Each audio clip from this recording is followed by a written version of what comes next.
We love cereal. Every year, Americans spend $7.7 billion on cereal.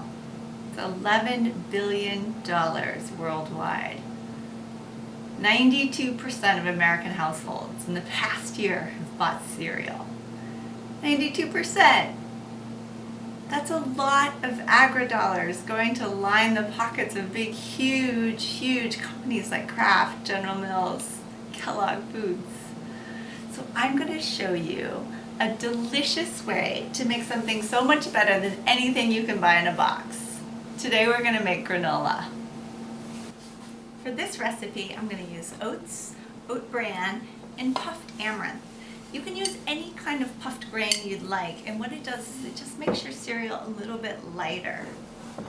I'm going to use almonds, walnuts, and pistachios, but you could use any kind of nut or nut combination that you like.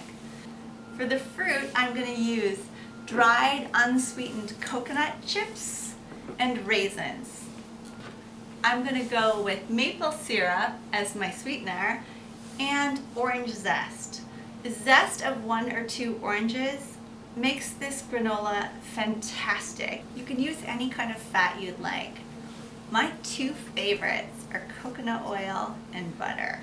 So I'm going to use coconut oil for this recipe today. So measure out your oil. So we're going to use 1 cup of liquid, and that's oil and sweetener combined. So I want 1/3 part oil and 2/3 part sweetener.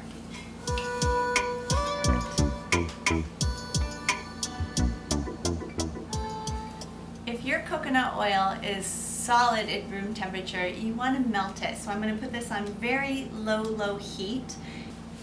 Okay, while that's melting, we'll measure out our dry ingredients. So all your dry ingredients are going to go into your bowl, except your fruit.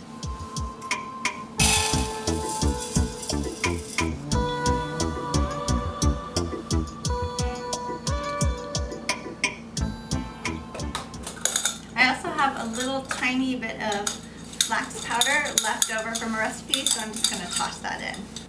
2 parts of nuts. So I'm going to use almonds, pistachios, and some walnuts. Once you've measured out your nuts, go ahead and chop them.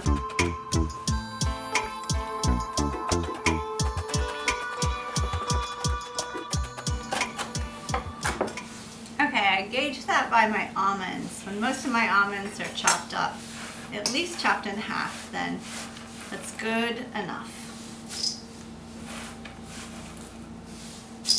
I'm also going to add in a little bit of black sesame. These are loaded with calcium. They have more calcium than milk and sesame. And flax seeds. And for a little color, a few pumpkin seeds. Okay, I think I probably went over my 1 part nuts, but you can see it's a super flexible recipe, and you can just play with it.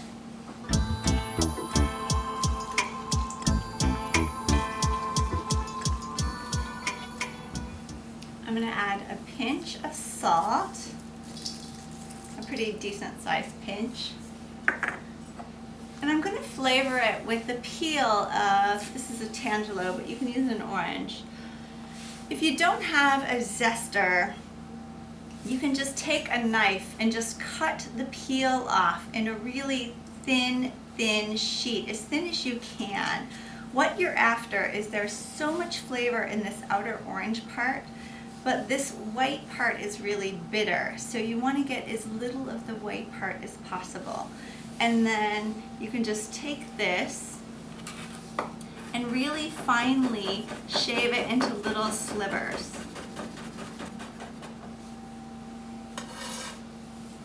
And these guys you add in. There is so much flavor in this that these little pieces of orange rind and even pieces of lemon rind are so delicious. I have one of these little zesters. There's 5 little tiny holes with little razors, and you just take it and you drag it along your fruit and it peels off these beautiful little long curly cues of zest. I like these little shards because I think they're interesting and they look beautiful in the finished product. And I do it over the bowl because when you're doing this, there's so much oil in this skin that the oil is shooting out and spraying off. I can see it flying away from the orange. So if you do that over your bowl rather than your cutting board, all of that essence of orange and that juice is going right into your granola, which is what you want. You can also use a potato peeler, and you can just peel off a thin sheet, and it peels it with no white peel. So those are 3 options for you.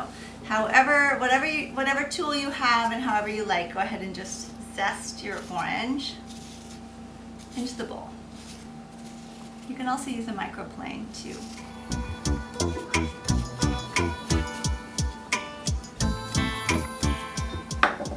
So here's this. I'm just gonna roll my orange into my ingredients and get all that yummy oil off of it.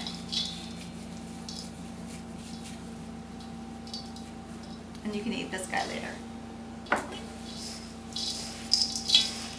Now mix it up really well. You don't want any dry ingredients. You want that syrup or honey or whatever you're using in that oil to coat every little piece. You want to divide your granola between 2 sheet pans. Dividing it up instead of doing it all in one round will ensure that your granola gets toasted evenly, but also it makes it a lot easier to stir in between batches. Spread it out to a thin, even layer. So this particular granola is flavored mainly with maple syrup and orange peel, but you could certainly use ground spices like cinnamon, cardamom. You could use vanilla, you could use lemon peel, and of course the fruit and the nuts. Now your granola is ready for the oven. You want to bake it slowly at 275 for about 45 to 55, even 60 minutes. It just depends on the toastiness and the moisture content basically in your liquid. So what you're looking for is just a slightly, very, very light brown overall color. You want it to be even. So I'm going to set the timer in 15-minute intervals, and I'm going to stir it twice during baking, just to ensure that the pieces from the outside that toast faster get integrated into the middle and vice versa.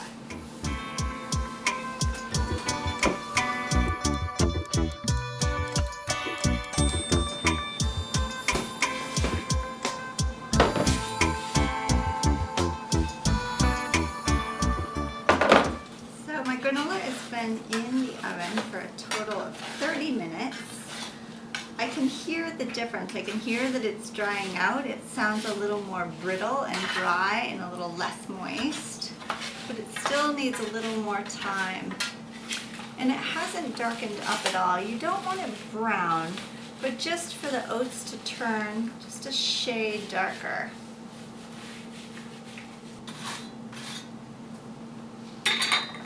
I'll get back in the oven.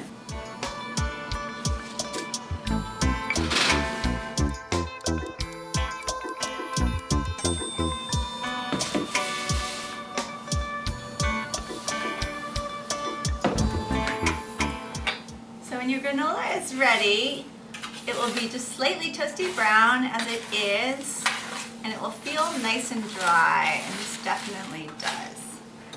So at this point, go ahead and add in your dried fruit.